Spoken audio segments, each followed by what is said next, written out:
अस्सलाम वालेकुम, आदाब। मैं हूं खलील फरहाद। आइए देखते हैं आज की अब तक की अहम टॉप 10 न्यूज़। इसराइली फ़ौज ने मगरबी किनारे के जुनूब में अल-खलील शहर में वाक़ मस्जिद इब्राहिमी पर धावा बोला।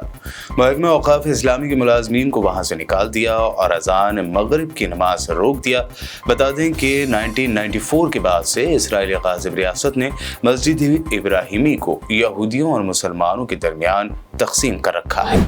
दुनिया के मुख्तलिफ ममालिक और शहरों में इसराइली हुकूमत के हाथों हो रही नस्ल कुशी के खिलाफ एहतजाज और मुजाहरों का सिलसिला जारी है।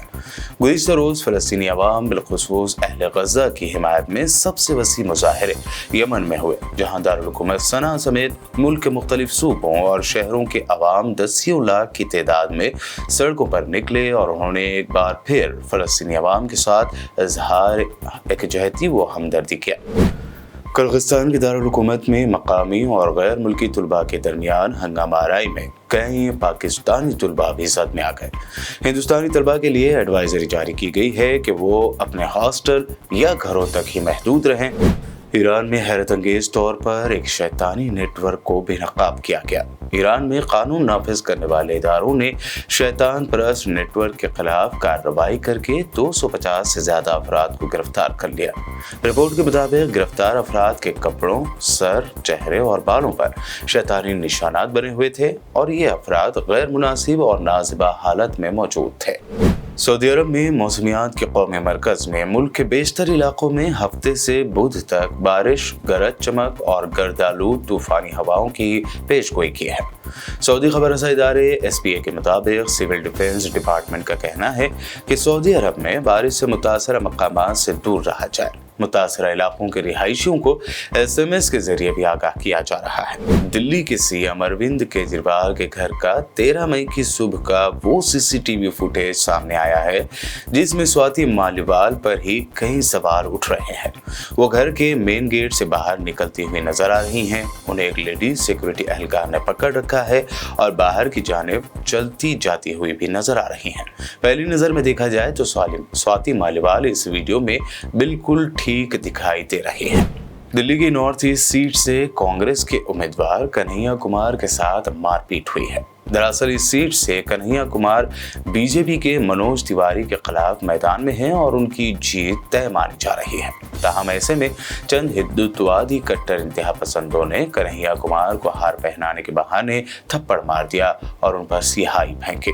दोनों नौजवानों ने इस वाक़े के बाद वीडियो जारी करते हुए अपने आप को सनातनी बताया और कहा कि कन्हैया कुमार हिंदुस्तान के टुकड़े करना चाहते थे, इसलिए हमने उनके साथ ऐसा किया। कांग्रेस सदर मल्लिकार्जुन खड़गे ने एक जलसे आम से खिताब करते हुए कहा कि PM मोदी अपनी तकरीरों में कह रहे हैं कि कांग्रेस हुकूमत आई तो आपकी जायदाद आधी मुसलमानों को दे देंगे। इसी पर खड़गे ने कहा कि ये पहला प्राइम मिनिस्टर है जो जमीन से लेकर भैंस तक बंटवारा करने की बात करते हैं। कांग्रेस की खातून तर्जुमान सुप्रिया श्रीनेते ने PM मोदी का नाम लिए बगैर उन्हें शेख चिल्ली कहते हुए खूब मजाक उड़ाया। उन्होंने कहा कि शेख चिल्ली का नाम का एक कैरेक्टर अपने ऊट पटांग कारनामों के लिए मशहूर था। साथ ही उन्होंने कहा कि मैं आपसे शेख चिल्ली का जिक्र कर रही हूँ। अगर आपका ध्यान किसी इंटरव्यू की तरफ चला जाए तो इसमें मेरी कोई गलती नहीं है। हरियाणा के नूंह के तावड़ों के पास मानेसर पलवल एक्सप्रेसवे पर भयानक हादसा हुआ है। ज़ायरीन से भरी एक टूरिस्ट बस में आग लग गई। इस हादसे में 8 लोगों की मौत हो गई, वहीं 24 से ज्यादा लोग बुरी तरह झुलस गए। ये थी इस वक्त की अहम टॉप 10 न्यूज़। जल्द मिलेंगे, तब तक के लिए देखते रहिए BPN channel. Jamiatul Muflihat and Falah group of schools are now accepting admissions for 2024-25 academic year with branches in Kottapet, Balapur, Sharif Nagar and Kishanbagh. We offer exclusive education for boys and girls separately along with day-cum residential facilities. From nursery to grade 10, we provide both English medium and Urdu medium education with Islamic studies, Nazira, Hifz, Diniyat and Alimiyat, Fazilat and Tadrib also. Don't miss out on securing the best education for your child, both in this world and the hereafter. Enroll now to guarantee your child's seat and avoid last-minute rush as the seats are limited.